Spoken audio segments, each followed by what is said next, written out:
রাত পোহালেই বহুল প্রতীক্ষিত ত্রয়োদশ জাতীয় সংসদ নির্বাচন এবং গণভোট অনুষ্ঠিত হবে।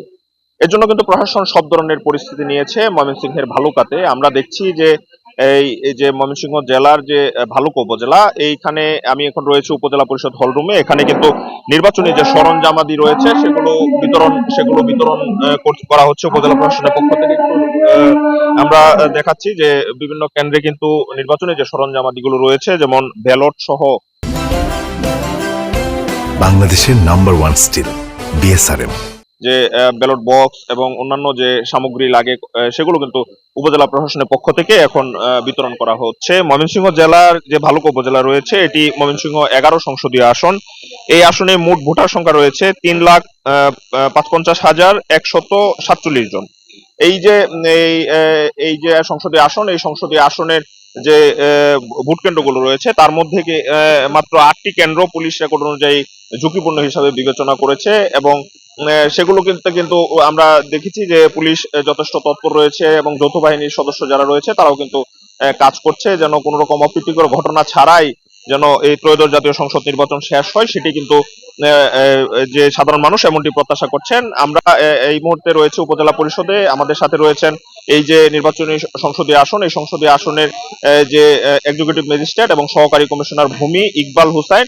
আমরা তার কাছ থেকে শুনবো যে নির্বাচনের যে এই পরিস্থিতি, এই পর্যায়ে ওনাদের যে প্রস্তুতি সম্বন্ধে আমরা একটু জানতে চাই আপনার কাছে।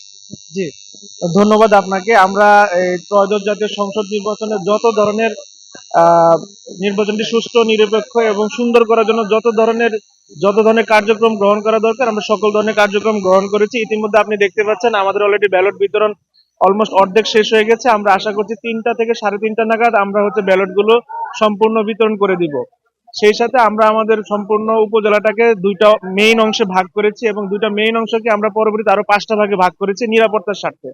এবং আমাদের ব্যালট গুলো যখন যাবে, আমাদের 10টা টিমই মাঠে অ্যাক্টিভ আছে, এবং 10টা টিমের মধ্যে 8টা টিমের নেতৃত্বে আছে বাংলাদেশ সেনাবাহিনী, 2টি টিমের নেতৃত্বে আছে বাংলাদেশ বর্ডার গার্ড বাংলাদেশ, এবং সেই সাথে পুলিশের টোটাল 13টা মোবাইল টিম কাজ করছে।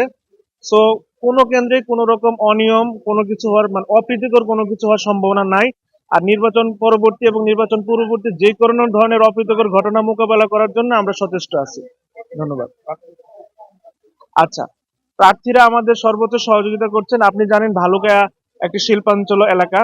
তো ভালুকা যে আমাদের 5জন প্রতিদ্বন্দ্বী প্রার্থী আছেন, আমার দৃষ্টিতে আমাদের 5জন প্রতিদ্বন্দ্বী প্রার্থী যোগ্য। প্রত্যেক প্রার্থীর যোগ্যতা অনুসারে এবং প্রত্যেক প্রার্থী ভালুকার উন্নয়নে কাজ করতে চান। সুতরাং আগামীকালকে জনগণের ভোটে যিনি নির্বাচিত হবেন, আমরা ভালুকা উপজেলা প্রশাসন সহ সকল মানুষের সমন্বয়ে আমরা ভালুকার উন্নয়নে একসাথে ঝাঁপিয়ে পড়ব। এবং যিনি নির্বাচিত হন, আমি মনে প্রাণে বিশ্বাস করি তিনি ভালুকার উন্নয়নে কাজ করবেন ইনশাল্লাহ। জি, আমরা শুনছিলাম যে এই যে সংসদীয় আসন রয়েছে, এই সংসদীয় আসনের এক্সিকিউটিভ ম্যাজিস্ট্রেট এবং সহকারী কমিশনার ভূমি ইকবাল হুসাইন তিনি বলছিলেন যে এই ত্রয়োদশ জাতীয় সংসদ নির্বাচন এবং গণভোট উপলক্ষে ভালুকার যে সার্বিক পরিস্থিতি সেটি সম্বন্ধে আমরা তার কাছ থেকে জানছিলাম। আমরা সাধারণ মানুষের সাথে কথা হয়েছে, তারা আমাদেরকে জানিয়েছেন যে এই যে বহুল কাঙ্ক্ষিত যে নির্বাচন, সেটি অবাধ, সুষ্ঠু এবং নিরপেক্ষ হবে, এবং তারা নির্বিঘ্নে ভোট গ্রহণ করবে। উৎসব মুখর একটি পরিবেশ সব জায়গায় হবে, এবং যিনি নির্বাচিত হবেন তিনি ভালুকার উন্নয়নে কাজ করবেন, ভালুকার মানুষের সুখে দুঃখে থাকবেন, এমনটি কিন্তু সাধারণ মানুষ যারা রয়েছে তারা প্রত্যাশা করছেন। ময়মনসিংহের ভালুকা থেকে এই ছিল আমার কাছে সবশেষ খবরাখবর।